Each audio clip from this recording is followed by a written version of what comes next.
wasaaradda caafimaadka Gaza ayaa sheegtay in ciidamada Israel ay sii wadaan weerarada ay ku bartilmaameedsanayaan dadka rayidka ee ku sugan marinka Gaza taasoo sare u qaadaysa tirada dhimashada iyo dhaawaca ee rayidka. wasaaradda ayaa galinkii dambe Talaadii sheegtay in 24 saacadood ugu dambeysay ciidamada Israel ay dileen 72 qof halka ay ku dhaawaceen 129 qof oo kale. wasaaraddu waxay sheegtay in wadarta guud ee dadka rayidka ee lagu dilay magaalada Gaza ay haatan gaadhay 134 qof halka ay ku dhaawacmeen in ka badan 72,000 oo qof. tan iyo markii ay dagaaladu ka bilowdeen bishii Oktoobar ee sanadkii 2023 dhanka kale laba caruur oo kale ayaa gaajo iyo nafaqa darro ugu geeriyooday isbitaal ku yaala waqooyiga marinka Gaza. caruurtan ayaa u geeriyooday isbitaalka lagu magacaabo Kamal Adwan sida uu xaqiijiyay Dr. Samir oo ah dhakhtar ku takhasusay cudurrada caruurta ku sugan magaalada Gaza. caruurtu waxay u dhinteen iyadoo gumeystaha Israel u diidan yahay in cuntada iyo sahayda caafimaadka ay soo gasho waqooyiga Gaza ayuu dhakhtarkan u warramay qaybo kamid ah warfidiyeenada wadankaasi. tani ayaa tirada caruurta ee gaajada ugu geeriyootay ee ugu dhintay marinka Gaza ka dhigaysa 27 caruura. militariga wadanka Israel ayaa wali hortaagay in gargaarka bini'aadantinimada uu si xor ah u galo dhulka muddada dheer go'doonsanaa. weerarada arxan-darrada ee ciidamada Israel iyo godoominta Gaza ayaa soo dedejiyay masiibada bini'aadantinimo ee ka taagan marinka Gaza.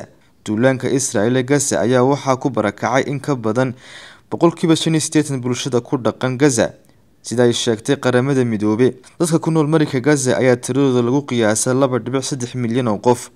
hay-adda qaramada midoobay ayaa Israel ku eedeysay in ciidamadeeda ay burburiyeen inta badan kaabayaasha rayidka iyo marinka Gaza.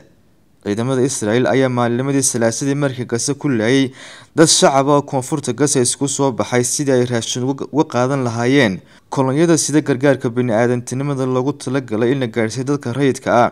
goobjoogayaal la hadlayay qaybaha warfideenada ayaa sheegay in ciidamada Israel ay si lama filaan rasaas ugu fureen goob ay isku soo baxeen dad Falastiiniyiin ah oo gargaar ku sugaya wadada Kuwait ee koonfurta Gaza. saraakiisha caafimaadka ayaa xaqiijiyay in dhacdadaasi ay ku dhinteen 9 qof 20 kalena ay ku dhaawacmeen. madaxa xafiiska warbaahinta ee maamulka Gaza Salaam Maaruuf ayaa ciidamada Israel ku eedeeyay inay si ulakac ah u bartilmaameedsanayaan dadka maatida ah ee rayidka ah. taliska militariga Israel ayaan wali ka hadlin sababta ka dambeysay in ciidamadoodu ay beegsadaan dad aan waxba galabsan. xogayaha guud ee qaramada midoobay Antonio Guterres ayaa isniintii wax aan hore loo arag ku tilmaamay dilalka ka dhacaya marinka Gaza. xogayaha ayaa ku celiyay baaqiisii ahaa in si degdeg ah loo joojiyo dagaalka, balse ra'iisul wasaaraha dalkaasi Israel Benjamin Netanyahu ayaa u muuqda mid aan doonayn in colaadda la soo afjaro. dunida ayaa ka walaacsan kororka dhimashada iyo dhaawaca dadka Gaza. abka Dahabalaas oo lagugu sameeyay habkii ugu casrisanaa waxaad hadda hal meel ka wada heli kartaa dhammaan adeegyada Dahabshiil Group adigoo isticmaalaya applicationka Dahabalaas oo adeegyo dheeraad ah lagugu soo kordhiyay. ku bixi, ku iibso, ku kaydso. Dahabalaas habka ugu casrisan ee aad ku maamulan karto lacagtaada.